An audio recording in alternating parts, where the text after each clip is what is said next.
Grounds, the longest open-running poetry mic that I know of in the known and unknown universe. I'll get back to me on that. Let's see what else. Oh, yes. The door prizes, all designed with your mind in mind. Okay, so let me just go through this really quickly.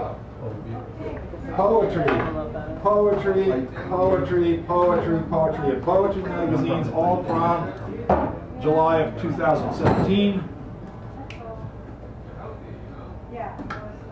2017?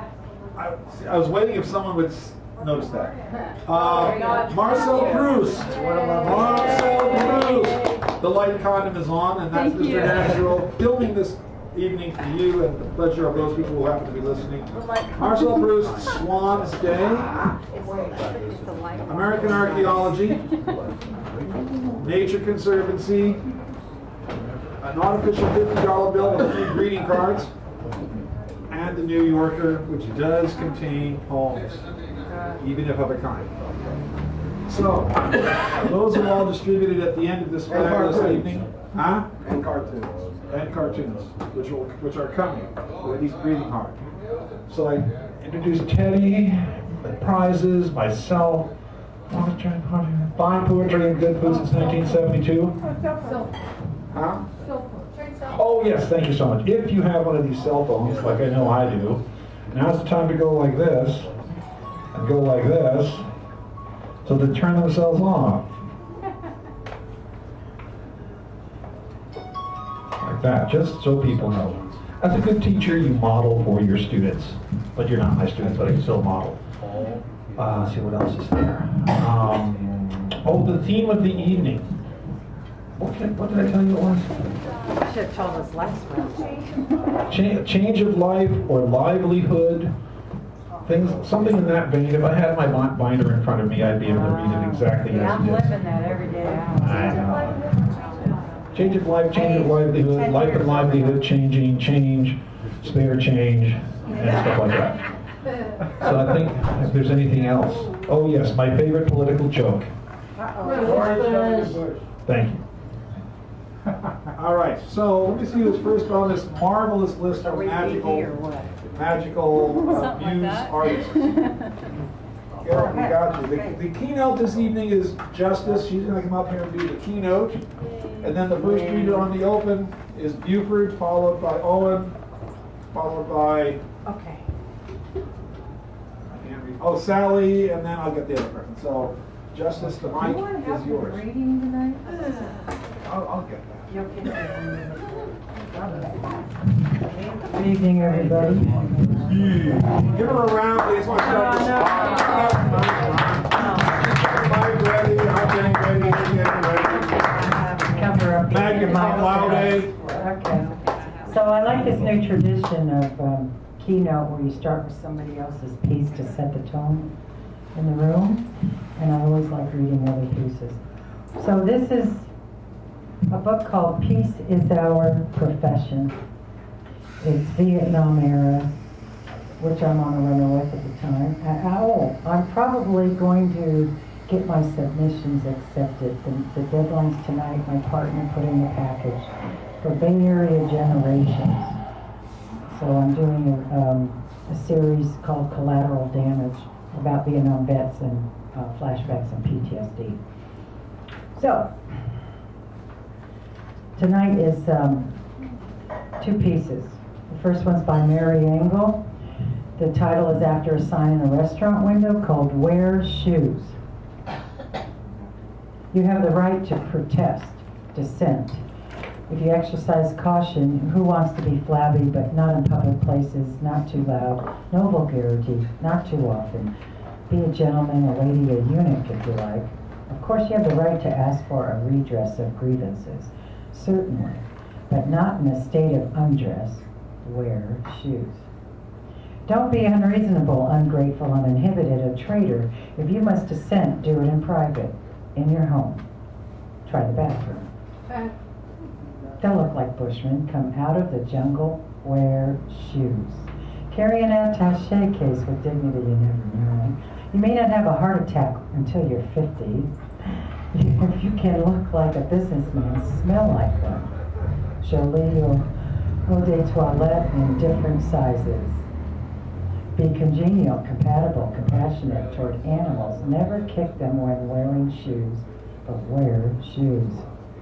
And no foul language. Try the language of diplomacy, euphemism. It's so convenient for making war, propping up dictatorships, reviving tired politicians, building concentration camps. Wear shoes. That's it. Odd little piece. Now this one has why I like it. It's numbered stanzas that none of them match. None of them have the same style. It's a good experiment in format. So I'll just read it as is. It has an epigram. I was a clerk in the district attorney's office when plans were made by the LAPD to deal with the peace demonstrators who planned to gather outside the Plaza Century Hotel where President Johnson was to appear. Here's the title. June 23rd in the City of the Angels in the year of our Lord 1967. Upstaged by the smooth architectured 20th century facade, the joyful fountains danced their topaz ballet here with the theater in the round, where there were no wings but lines of marchers, and the strings inside the theater pit beneath the plaza's floor were bars, constructed overnight by fear and state employees, too. But did you hear the music of Freddie Martin's band? Come, recall the music of Freddie Martin's band. 3. What was on the menu? Was it pheasant under glass? Those who read the press reports might know it.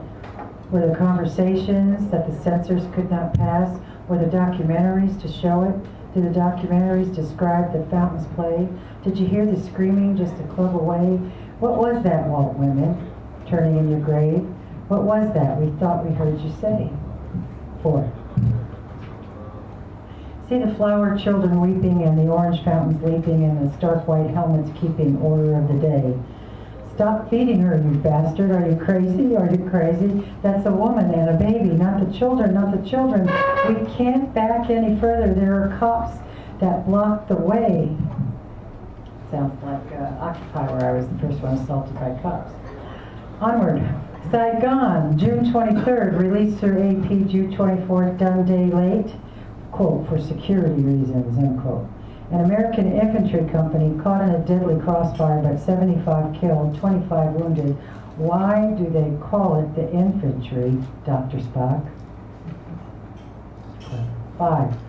The old soldiers have not died, the old commitment makers have not died, the old munition makers have not died. 6. Kozigan and I agree that we want a world of peace for our grandchildren. 7. This one I like. See Dick. See Jane. See the airplane. See Jane jump. See Dick die. See the airplane with the bomb turrets on the hellish fiery fountain in the theater in the round where all the wings are broken and all the clubs have spoken, where all the strings inside the theater's pits beneath the plaza's floor are bars. This is interesting. 8.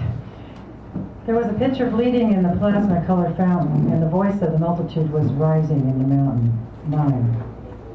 But did you hear the music of Freddie Martin's band? The anachronistic music of Freddie Martin's band.